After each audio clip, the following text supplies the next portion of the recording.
Holy crap. What a week. Out of nowhere. Wow. Off the top rope. On Sunday during the Super Bowl, the Deadpool and Wolverine trailer released, to which I can now update, has become the most watched trailer in the first 24 hours of all time, surpassing Spider-Man Crazy. No Way Home. Absolutely insane. Did you see that list, by the way? Of the trailers? Yeah. I was looking at it and it cracked me up because like there's like a top 10 and all of them would be movies you would expect, like movies where you look back and it's like, wow, yeah, like that was a big cultural moment. Most of them are Marvel movies. Yeah. And then the one outlier is, it's like number 4 or 5 on the list, and it's Transformers: Rise of the Beasts. Wow, for the trailer views. Just sliding in there. They must be doing something right, because they appreciate. keep making Transformers and people keep watching them somehow. Seriously. But then I still want to see did you ever watch the Bumblebee movie? Nope. I feel like it kind of went under the radar. I never saw it, but I heard it was really good. It was like an early Haley Steinfeld appearance. I actually heard the new Transformers in general was pretty good. Like a fun, entertaining action movie. I don't even I haven't I don't even know when the last one came out. There are a lot of franchises that I want to go through. That's probably not one of them. But there was also a trailer for the new Planet of the Apes movie, which is something I do want to go through. So we'll get to that later. Then on Tuesday, I think it was Valentine's Day of last week, Marvel releases a Fantastic Four official casting announcement for the first time ever. And in the most fun, clever way, as a Valentine's Day card with the cast on it, which we talked about on Friends from Work Plus, but Pedro Pascal, Vanessa Kirby as Sue Storm, Joseph Quinn, and then Eben Moss-Backrack as the Thing. And we praised it on Friends from Work Plus for just how creative the announcement was and the vibe it seems like they're going for with Matt Shackman, and the 60s era stuff. Herbie, which by the way, my daughter was watching Spidey and His Amazing Friends, and in the new season, the Thing is in there and Herbie's in there. So that's where I now know Herbie. Excellent. Which is so funny. But that felt like it kind of got the internet all ablaze as well. That was just last week. So we did 2 emergency podcast episodes. And then on Friday, I think it was, no, on Thursday, Disney announced that X-Men 97, the animated series, will be releasing on March 20th, and they dropped a trailer with it. And so millennials in particular were now ablaze on the internet about that series. So 3 announcements to cover up the disastrous performance of Madam Web. So smart move by Kevin Feige there and take the attention away. But what a week. Man, I think it's interesting, the conversation around Madam Web, because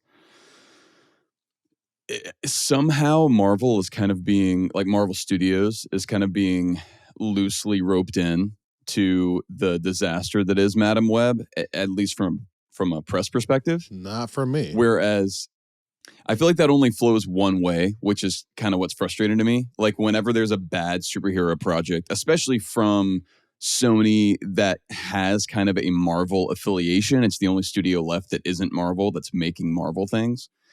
It's like that's still kind of, even if people like, I heard it in part because of the weirdness with the Spider-Man universe. Like I heard someone in my office yesterday talking about how the new Marvel movie is terrible. And I heard someone else saying, what's the new Marvel movie? And he was like, Madam Web. And they were like, I don't think that's a Marvel movie. He's like, no, it's Spider-Man. That's Marvel.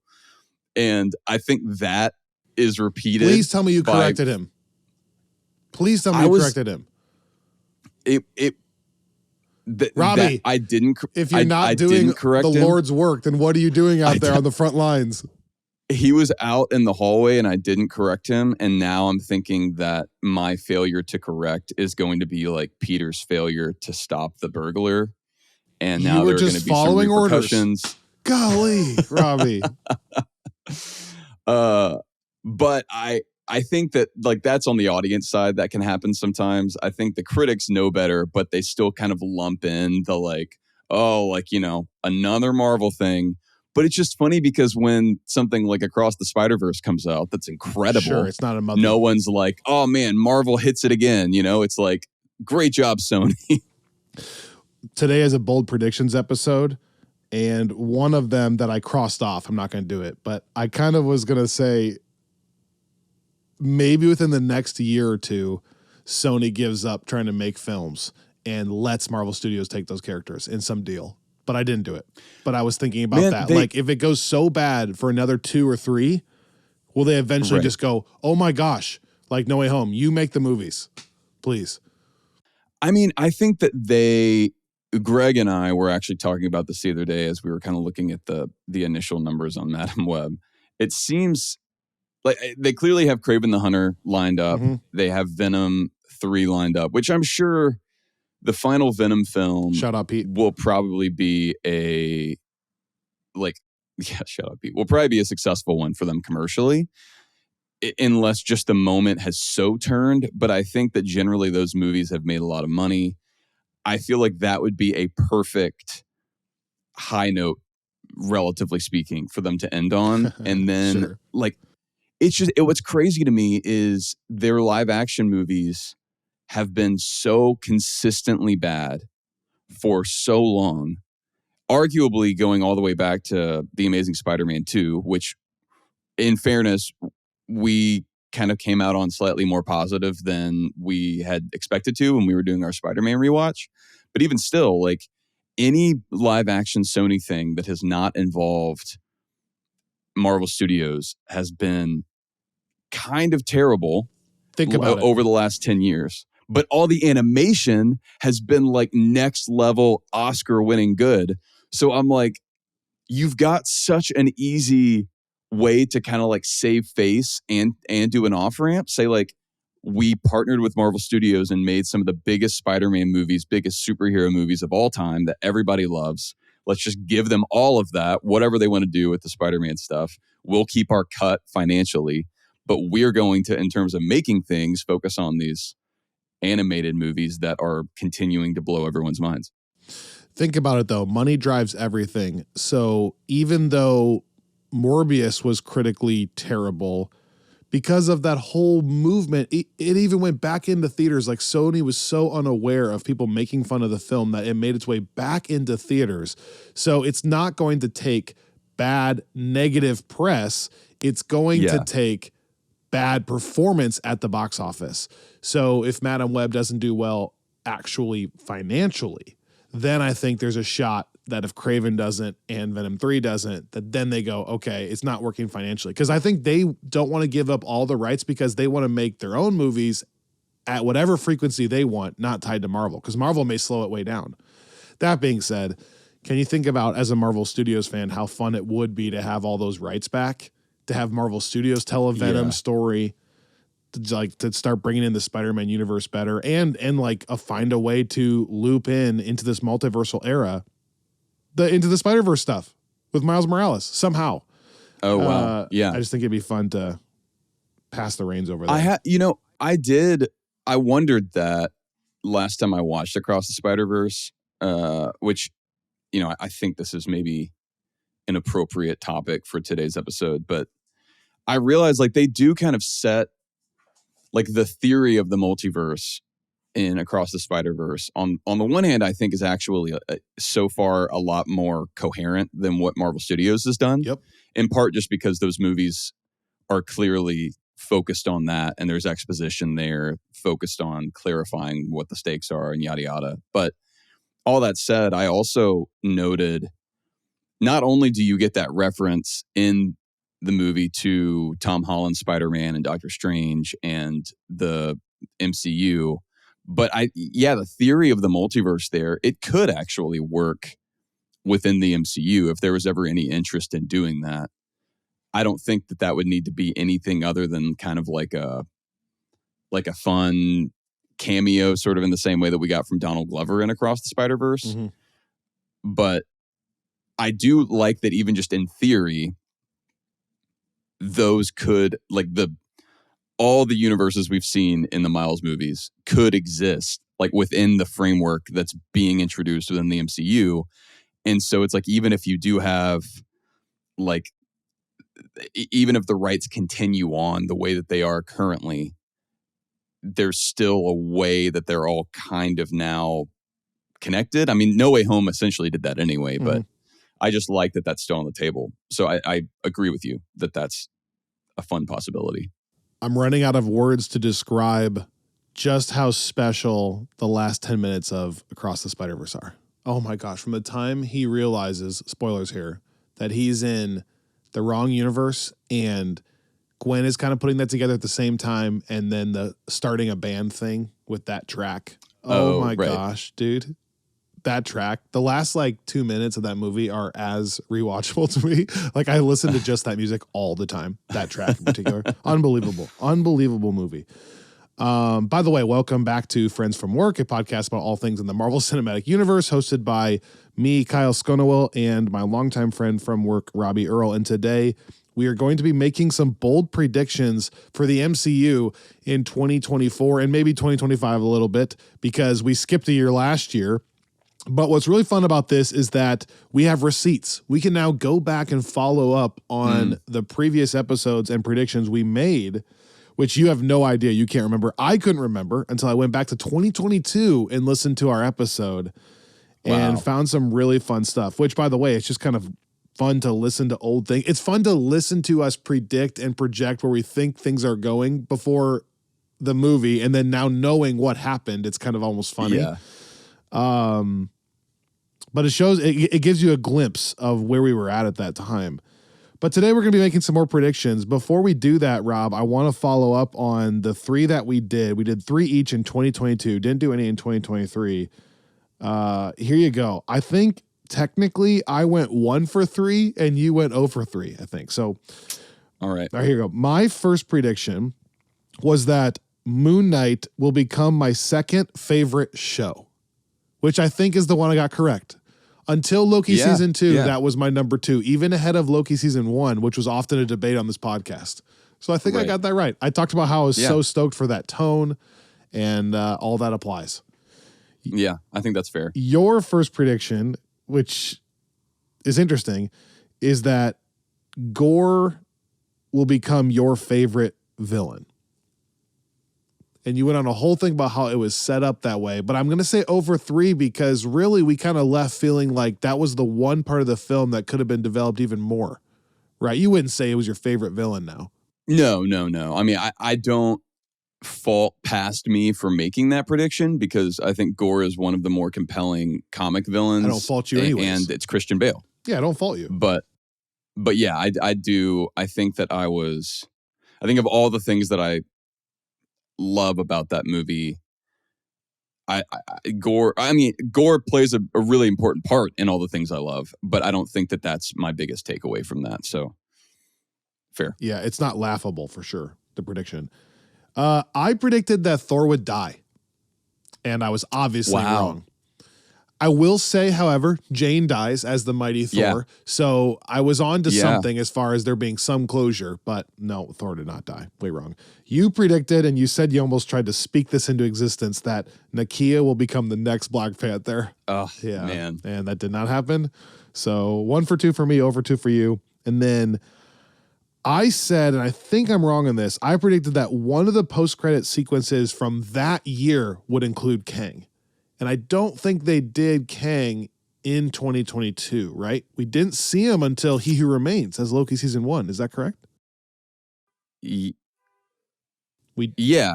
I guess in Quantumania, which was what, January or February of 23? 23, yeah. Close on that. Yeah, because we did like that, we had 2 like Kang appearances in the post credits for that movie. But right.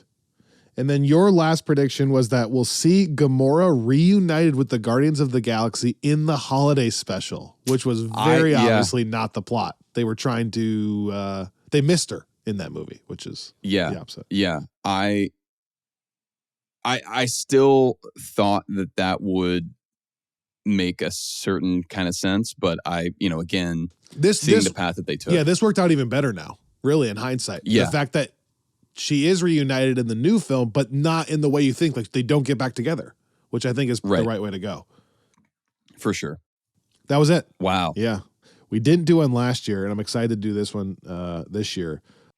Before we do that, can I make a quick announcement? Oh, I'm so excited. Oh my gosh. Yes, please. Because I think one of my bold predictions just for my own life is that a week from now, I will be a changed person. I will have undergone a radical transformation because of what I will have seen in a week. And I haven't talked to you about this yet. But I have no idea what you're about to say. I'm like on pins and needles. I'm just going to show this. And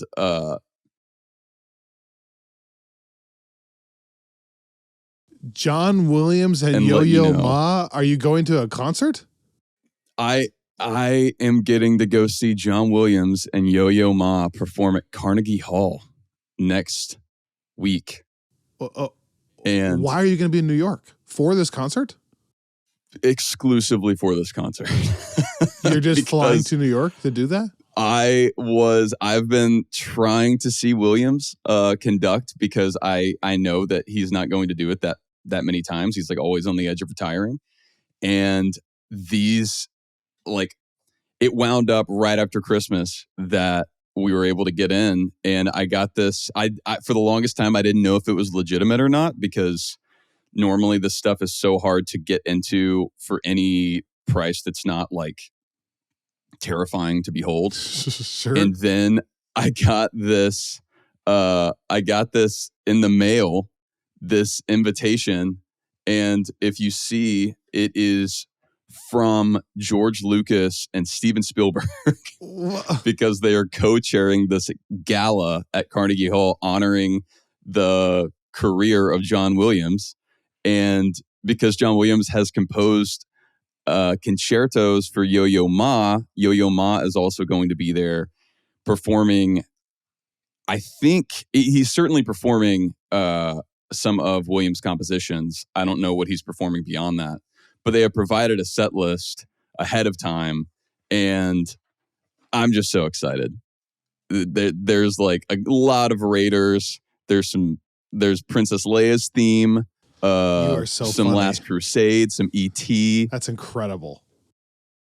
I'm very excited about it. I didn't want to say anything on the podcast until I felt like it was actually going to happen. But now we've got incredible. We got flights, we got everything. So cue the celebration music. Really, I know. Or it's like whatever the opposite of. We need to play the music that plays at the end of the first Star Wars when they're like getting their medals. That's so fun, dude. Anyway, sorry, that's so unrelated. But we like took our podcast break, and then that's insane, man. Everything's been crazy, and I had to, I can't top that. Okay, obviously, but can I tell you that I performed at Carnegie Hall one time? Did you know that? I did not know that. I've never been. My high school band won a like high school band competition throughout like the country to go perform at Carnegie Hall. So I played 3 songs at Carnegie Hall in high school band on trumpet. Holy cow. Isn't that funny? So I got How do you get there? How do I actually get there? How do you get to Carnegie Hall? You mean physically? I don't know. I was in high school. Practice. I just followed wherever my teachers told me to go. That's really cool. Yeah. I mean, that kind of tops it. I'm not going to be on stage. No. That's amazing, dude. And think about if we also got to go see the Journey through the MCU playlist live in LA this year. You'd be eating good. We actually reached out to Disney. They said, well, we don't really run that part of it, but she did say in the email that she's going to see if there's any contact. So maybe we can get a friends from work gathering at that event. Who knows? But that's amazing, dude. I don't think we've gotten to talk about that yet either. But yeah, at the Hollywood Bowl. There is going to be it's like a performance, like like each night going through selections of the entire Infinity Saga, right? Mm-hmm. Did I read that correctly? Something like that. Yep. In August. So I think for people that listen to this podcast that are in the LA area, especially, that is something that you should look into. We're looking into it, and we're not in the LA area. Okay, last thing I swear, and then we're going to get into our bold predictions. We're recording this on a Friday. The review embargo for Dune Part 2 just dropped this morning, I think, or last night.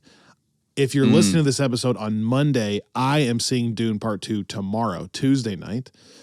You are seeing it, I think, before it comes out for sure in the next week or so. I think it's the following Monday. Anytime that a movie, I think this trend's becoming true. Like Madam Web had few screeners. We didn't get a chance to go see it. And the review embargo wasn't till the morning of the release. What that is proving to be true, though, is that means they're not very confident. Every time that has happened, that has been the case, where it's like they don't want the plot leaked, but really it's not going to perform well, or they're nervous it's not good, and they don't want the movie crushed for weeks before it comes out. And so they just put out the morning of, hope people miss it, and then still go see the film. Then the opposite is true. Dune Part 2 doesn't release in theaters until March 1. Well, the review embargo, I think the actual social media embargo was like February 14 or 15, which is a good 2.5 weeks early. Wow. And the review embargo is February 21. So you can fully review the movie for 10 days before the actual release, which usually signifies they're pretty proud of it. Well, the first reviews, Robbie, are like spectacular. Somebody said it's Two Towers. I was reading that last night. Two Towers-esque. Yeah. I saw Two Towers. I saw Empire. I saw a lot of people just saying that it's this movie in conjunction with the first comprise one of the best sci-fi epics of all time ever. Okay. So I thought the first movie was so good, and I want to talk about it on this podcast and on Screensaver because Denis Villeneuve is one of my favorite directors. He's one of my top 5, and so I want to talk about it. But the first movie wasn't, maybe because I don't have the history of the book, for me wasn't like spectacular. I enjoyed it. I liked it. I would never say that was my favorite movie of the year. But now the way the second one's being talked about, not only are we going to go see it early, I hope that we're going to have an episode available on Screensaver by March 1. So when you're walking out of the theater, you have our thoughts on it. But I'm now really stoked to see it. I mean, it's got Hans Zimmer, it's got Denis, it's got your boy Timothée Chalamet and Zendaya, and then it's got my girl Rebecca Ferguson. So it's tough. I mean, it's tough. And there's a lot of great new inclusions in Part 2 from a cast perspective. There's Florence Pugh coming in, Austin Butler is coming in, and what I did not realize because I had not seen the most recent trailer is that the Emperor is going to be played by Christopher Walken, which I love. Okay. So expectations are high there too. Yeah, I mean, there's just a whole. I was struck by Candace and I rewatched the first one recently, and I was struck by how insane the cast is for that movie. And then now it's being expanded, and we're adding in some. I mean, just Zendaya and Florence Pugh alone are two of the kind of heaviest hitters in Hollywood right now. So it has all the makings of kind of a legendary film moment. We'll find out tomorrow for me. I'll probably text you or post something on social media about it. All right. 3 bold predictions each for the MCU in 2024 after a quick word from these sponsors.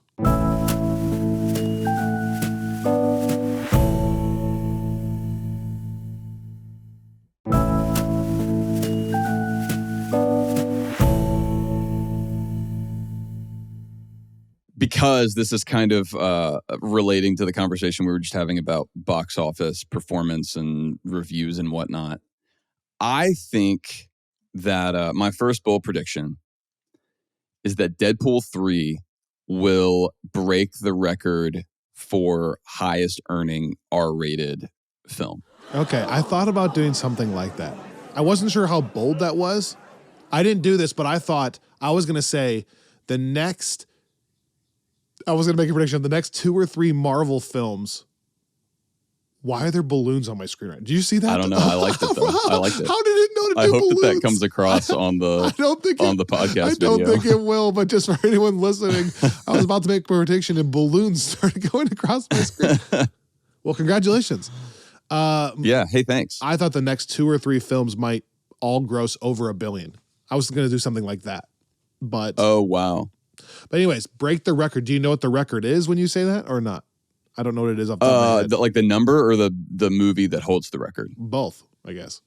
I think the record is like in the $1 billion range. But I know that the movie that currently holds the record is Joker. Oh, really? Okay. And I just think you're exactly right on both fronts. It's Joker, and it's just over 1 billion, just over it. So, and think Oppenheimer's number 2, right behind it. Oh, wow. Yeah, 960. I forget that is Oppenheimer R? Oh yeah, for sure. There's nudity. Wow. Yeah, I get. Yeah, fair. But I think though that the first Deadpool, yeah, I'm looking at it. Yeah. At one point broke that record. Deadpool 1 is 782. Deadpool 2 is 785, so just past it million. Oppenheimer, if it re-released in theaters, could probably pass Joker. But yeah, so you're saying 1.1 billion for Deadpool 3. All right, we'll see. I think so. Just because if you look at any of those movies that you just went through, like none of those necessarily have an appeal to people that might not normally watch an R-rated movie, or not as much. Oppenheimer's kind of different, but it's like, I think the first 2 Deadpools really marketed themselves as adult kind of crass films. And this one will be too, to some degree. But I also know that, like, if, when the first Spider-Man movie came out, and there are some things about that are very PG-13 in a way that a lot of Marvel Studios movies aren't. I was, like, there was a conversation in our household about whether or not I could go see the movie, because I think I was only 10. And I was like, I would have burned that house to the ground if my mom did not take me to go see it. And I know that, again, it's PG-13 versus R, but I have to imagine that there are some 10-year-olds out there that are just going to lose it if their parents don't let them go see Hugh Jackman in that Wolverine costume. That reminds me of one of the best Office quotes ever. Dwight's like getting mad at a client, like, "How dare you, Bo?" And Michael Scott goes, "Dwight, oh, whoa, calm down." And then he turns to the client and goes, "But if you so much as harm a hair on her head, I swear to God, I will burn this place to the ground. I will burn you to go to the ground." I think you're right, because I'm the perfect example. I never watched the first 2 Deadpools, and yet they still grow 785 million, but now they have the MCU crowd. So now they're going to get some people that didn't watch those films, but were like, well, now I need to see this one, and they're going to watch it. So I think that's the last bump they need. Yeah. All right, my bold prediction. First bold prediction from Kyle in the MCU in 2024. Sometime in 2024, either in Deadpool 3 or in Agatha, and I'm going to leave this open to maybe some other thing, we're going to get confirmation that Wanda Maximoff is not dead. Oh, that's a good one. So I don't know if it would be like a cameo in Deadpool or a reference at the end, or a post-credit sequence, or really just an Agatha as like a follow-up of like, well, the Scarlet Witch still lives, or I was going to say you'll see her, but I'm not going to go that far. So I think you're going to get confirmation she's alive. Okay. All right. Okay. I like that. Bold prediction number 2 from Robbie. Yeah. So this is kind of cheating, because we talked about this some on our Friends from Work Plus episode covering the cast announcement last week for Fantastic Four. But having had some more time to think about the conversation that we had there, I think that I'm going to, my prediction is that the Fantastic Four movie is going to be set in an alternate universe. Okay. That they are going to lean fully into that and let it be as classic Silver Age 60s comics as they want, which seems like Matt Shackman's whole thing. And then whether that, and you and I talked about this piece in terms of whether it's the entire movie or part of the movie or where that leaves them. But I think that they are then going to wind up somehow coming into contact with the MCU. I think the question is going to be, whether we're looking at a lot of universes by the time we get to Secret Wars, colliding, where it's like you've got the Fox universe and you've got like now a new universe and maybe like the Sony universe. Like, maybe that's how because there have Sony been gives up their conversations. rights. Yeah, who knows? Hey, I mean, people have talked about the Toby stuff and Hugh Jackman as rumors. And so I don't know, like, if everything's going to converge down the line or if we're going to wind up with like just two major universes like you kind of had in the comics leading into Secret Wars. But at any rate, that is my bold prediction regarding Fantastic Four. So, as we've said multiple times, now is a good time to subscribe to Friends from Work Plus if you're at all interested, because we're covering a lot of this stuff over there. We're going to be going through X-Men. It's going to be awesome. And secondly, we did do a trailer breakdown, or not trailer in this case, I guess a cast announcement breakdown, about 30 minutes if you want more in depth of what you're talking about. But after we recorded that episode and I put it out, I was listening back to it, and I reacted appropriately when you brought that idea up, but now I've sat through and thought it almost has to be that way.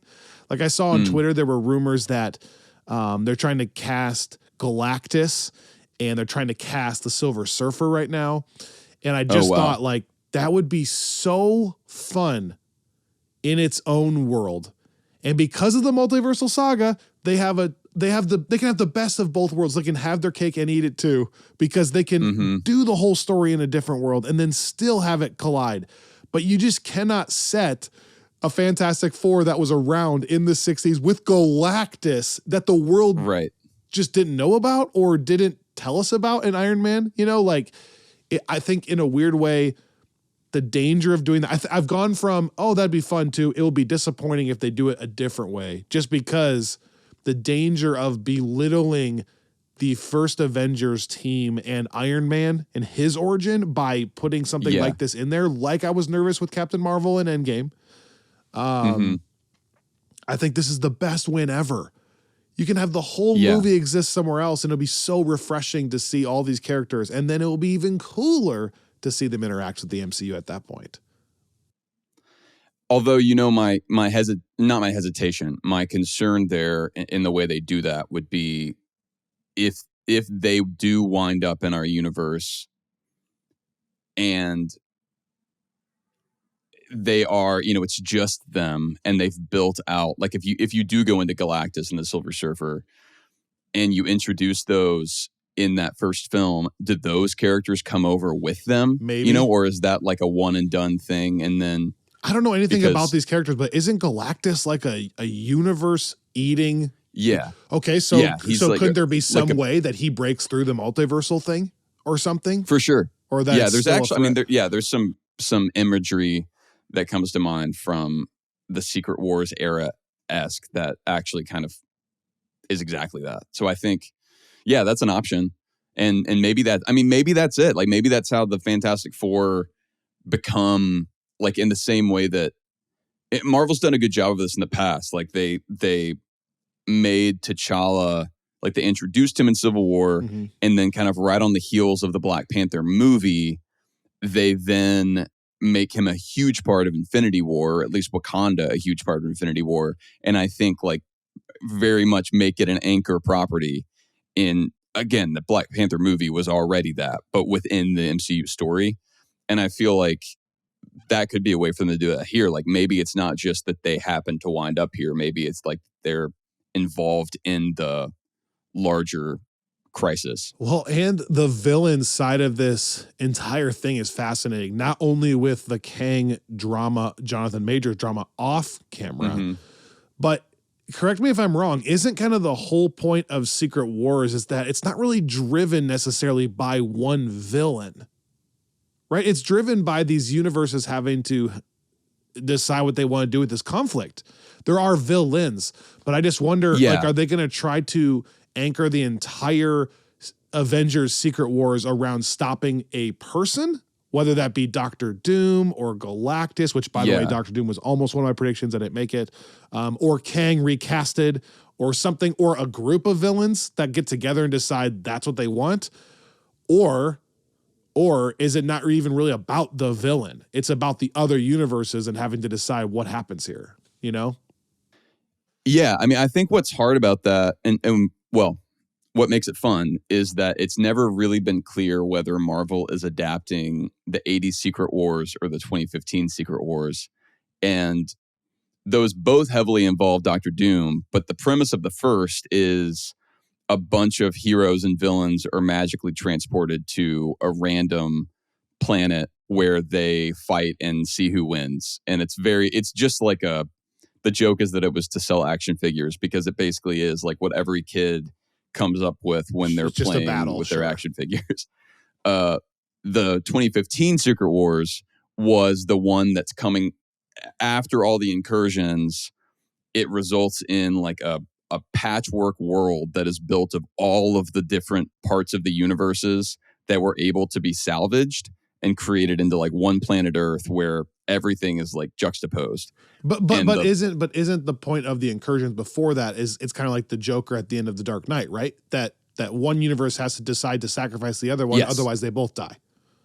And that's the conflict that's leading to Secret Wars, which is what ultimately, like, that's the kind of catastrophe, is all the universes cease to exist, at least like on their own. And then the only thing that's left is this, in all of existence, is this one patchwork planet that Doctor Doom is, for reasons that we can't get into, is able to bring together and then rule over.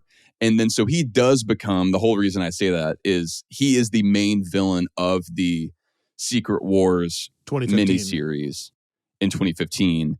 And arguably in the original, but it's just the original doesn't really is Sure. light on plot. But so I don't know. But you if, don't bring a character like Galactus into a movie like Fantastic Four to just have him disappear in the one film and that be it, right? There's no way. Yeah, I mean, So then is it I Doctor hope Doom not. and Galactus, or Galactus is an observer, or you know what I'm saying? Like there's Yeah. Well, and Galactus is such a like force of nature within right. the comics. That's what I mean. He's not a great do you see that? Do you see my thumbs up there? What is happening on Riverside? Is this an update? Unbelievable. That one will make the video because I'm using that camera. So there you go. Nice. Thumbs up. Can you do that again? Do it one sec. Can you do it? Did I? Oh my gosh. What Oh, the heck? it worked on yours. Wow. Can I do it? So maybe Can if I do it, like, maybe on if I command? celebrate like this, that's what all the balloons are from. We're just discovering this technology live on this podcast. Okay, anyways. Incredible. Okay, sorry. So anyway, yeah, my point being, yeah, I think that if they are going to adapt, like have a villain that reflects the comics, I don't think that it can be. It would need to be someone like Doctor Doom, or maybe like it could arguably be Kang, but then that's where the big question mark is. Like I could very much see them putting him in that role. There's a connection between Kang and Doom in the comics. We talked about that a ton when Quantumania first came out. So, All right.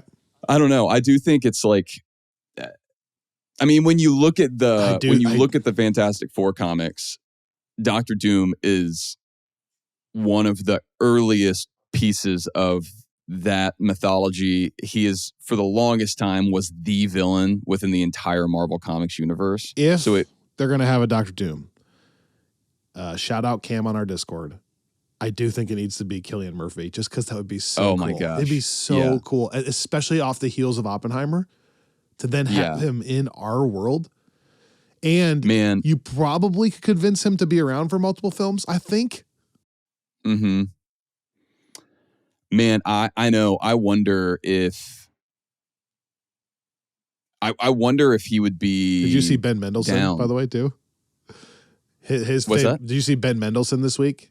He also said that he now would like to be recasted and play Doctor Doom now that he's dead as Talos. He wants to play Doctor Doom so bad, apparently.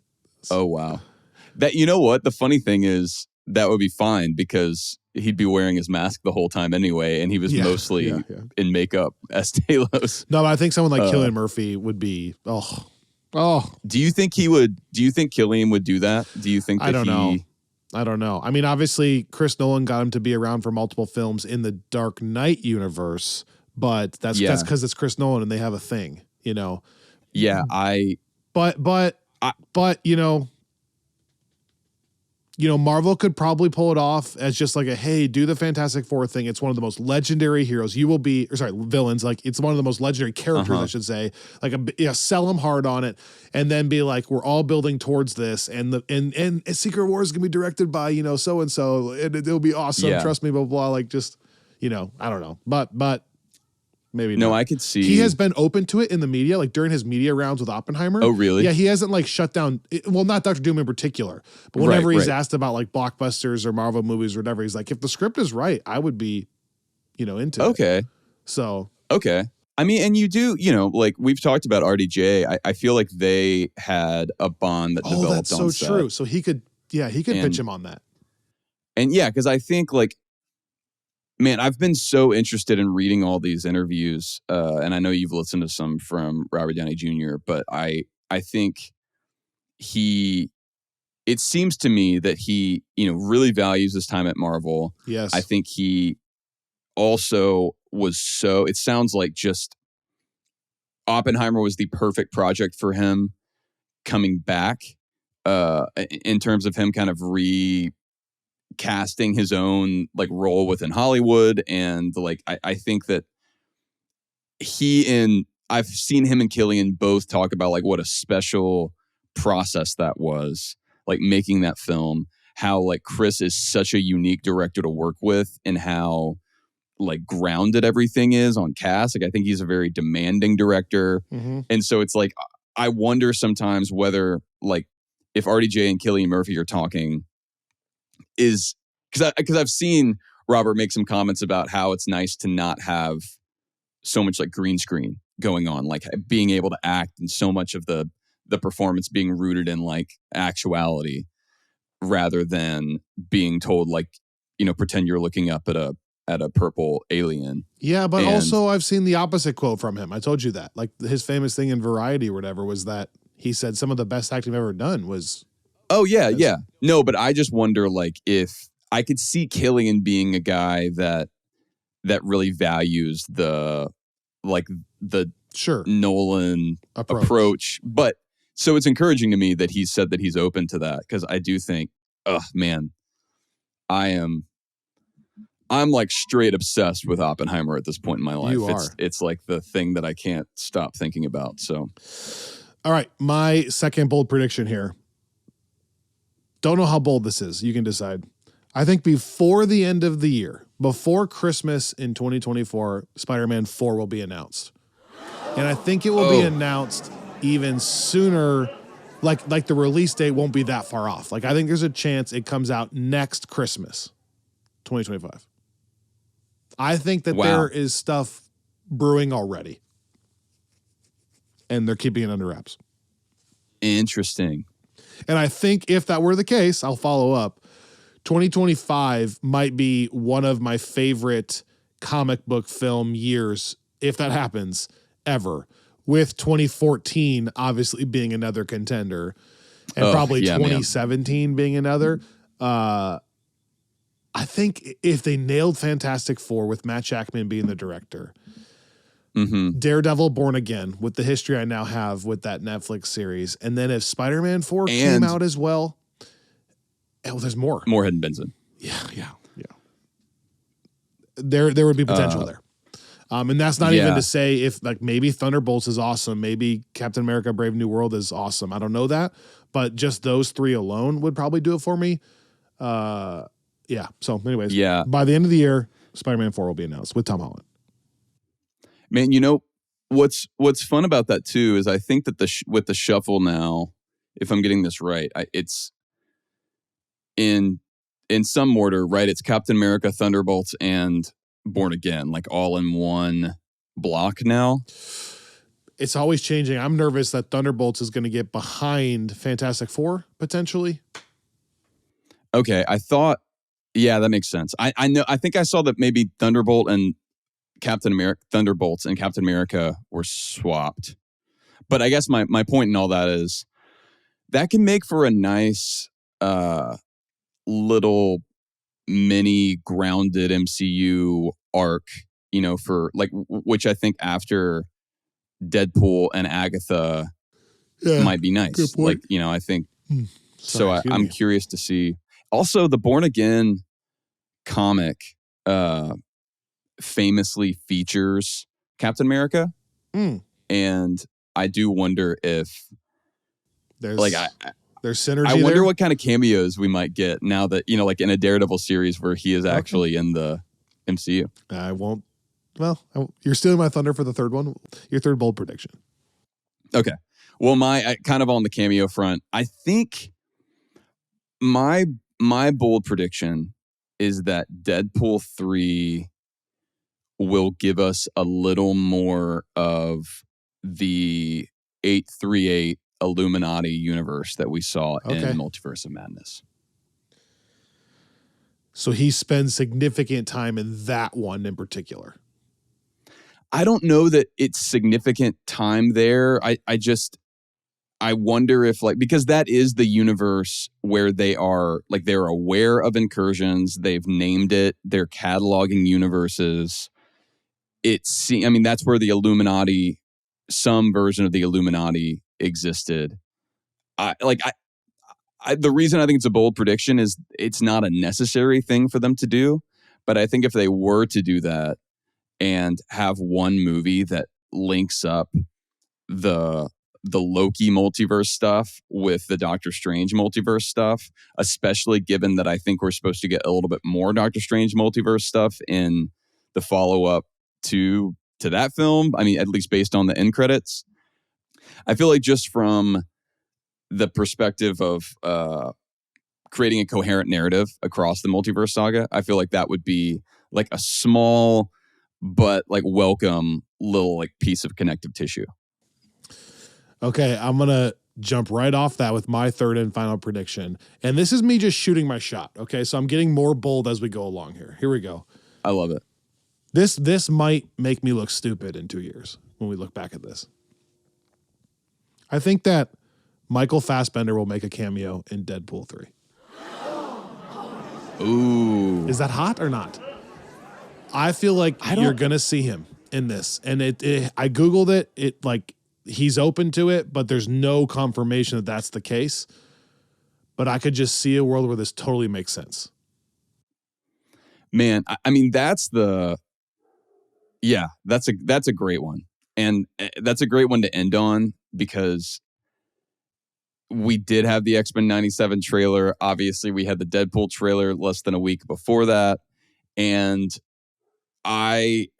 we're doing our X-Men rewatch. I'm reading through for the first time ever in its entirety all of the Claremont, Dave Cockrum, John Byrne X-Men comics that virtually every X-Men anything has been adapted from.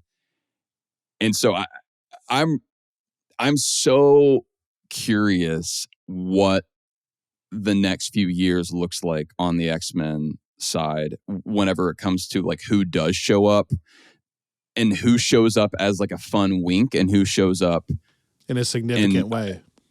Yeah, and maybe will stick around. Like for instance, I don't think that Hugh Jackman's Wolverine is going to be someone that survives the multiverse saga.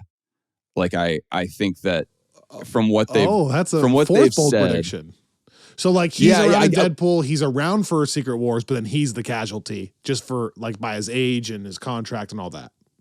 Yeah, I think like because my understanding is they want to leave Logan intact as that character's ending to some degree. So I think that if they were to actually like have him move into the MCU in a long-term capacity, I feel like that would undermine that. Which is fine and could happen, but that just seems to kind of contradict what they're saying. And also, like Hugh Jackman it's not a character like Iron Man where he can continue to play him and not have to have the superhero body. Good point. He has to keep getting ripped. But I think that like that's one example, but I have no idea. Like obviously, I don't think Patrick Stewart and Ian McKellen are going to be around for the long haul because for the same reasons. But Fassbender and McAvoy, like I don't know. Like I don't know if they will. Like I guess we're going all the way back to like what we first talked about with WandaVision, where I just don't know. Are there any outside of Deadpool, are there any other X-Men characters, like as portrayed by certain actors, that you think are going to wind up coming in legitimately, like coming into the MCU? Well, Or just do you to be think fair, that- by the way, my prediction was just even a cameo. Like I was doing the wink No, option. I know. Yeah. But I'm just by preference, if we had to just choose that for what we wanted, we would both choose Fassbender as the one to do that. yeah. But I don't know. Like I don't see Beast being, like the new. Yeah, it's not going to be like, I don't think it'll be Mystique, right? Like that won't stick around. I don't think. I'm guessing. Yeah, I mean that's the. They would need a new Professor X, right? For sure. Yeah. You can't really have the X-Men without Professor X. Oh no, for sure, and they'll need a new Magneto. It's just whether or not that's like. I mean, I guess it would make sense probably from the start from scratch because they've really delved into the backgrounds of those characters from First Class, but also Days of Future Past and also Apocalypse. Like there's a lot of backstory that they're fleshing out before you even get to the Patrick Stewart, Ian McKellen era in terms of timeline. So I feel like if the MCU were to just bring them in, it would be like they would either have to redo a lot of things. And I guess it's some of the same Daredevil conversations. But the reason I ask all that is because, yeah, that would make me so excited. I would love it if we got Fassbender in Deadpool 3. I would love it if we got Fassbender, period, in the MCU. They can recast him as something else entirely. He could actually make for a great Doctor Doom, I think. That's a good point, too. But, so yeah, that would be fun. I would even be okay with a world where he is Magneto, but it's not the same one. Like, I'm okay with just being like, in this universe, it's the same actor, but it's not the same history. So you're starting over, but Fassbender stays the role. But that might get a little confusing. Like Maria Rambeau in Multiverse of Madness versus Captain Marvel versus the Marvels. Sure. Well, that was fun. This is a good time to be jumping on the Friends from Work bandwagon, as I said last week. Nothing is set in stone, but Robbie and I are finishing a quick detour through award season. We want to take a quick sidestep to look at Martin Scorsese for a second. So I think I can say that this Thursday for Friends from Work Plus listeners will be a Shutter Island episode. So if you want to watch that movie and hear us talk about it. And then next week, again, nothing set in stone. We're hoping to cover Killers of the Flower Moon as we take this detour through the award season. And then we are jumping into X-Men in all the ways. All the ways we've talked about. So after that, get ready for the X-Men stuff. It's coming within the next couple weeks. I'm just glad that we get to watch some actual movies and not just roller coasters for a change. Watch some Martin Scorsese, see what real film is like. Leave these theme park attractions. I love Shutter Island, so don't make me dislike him. Don't. You're No, I love Martin Scorsese. He's one of my favorite directors. I just had to. This is our first time ever covering one of his movies. Yeah. But I mean that's the funny thing is he has made war with the thing that we have chosen to cover for 5 years on this podcast. Yeah. But I love his movies. Well, so and really I haven't seen to Killers of the talk to him. Flower Moon, so I'm going in with an open mind. I'm going to give him a shot and see if it is higher cinema. We'll find out. Have you seen what other movies of his have you? We'll talk about this in the Screensaver episode, but I'm curious. Have you seen The Departed? Nope. Oh, you would love The Departed. You would love that movie. I unfortunately know the famous ending, which is such a bummer to me. I wish I didn't know it. Oh, yeah. That is a bummer. I'd have to think. I'd have to look it up, too. Wolf of Wall Street. Anyways, we'll get into all this in this week. Yeah. And I'm seeing Dune, part 2. So, holy cow, here we go. Oh, man, I know. There's a chance I get to see it early this week. Oh, please. But if not, but I'm glad that to your point earlier about the confidence, they are doing 2 rounds of screeners, which I appreciate. So it's just been a really fun week over here at Friends from Work with all of those announcements, with the movies you and I are talking about getting to see. You at the John Williams concert. Like it just feels like kind of like the new year's picking up, and now we're back into film world a little bit. So I'm excited about it. Thank you so much for listening, supporting. Please rate, review, and subscribe to this podcast wherever you get your podcasts. You can watch this podcast on YouTube and on Spotify.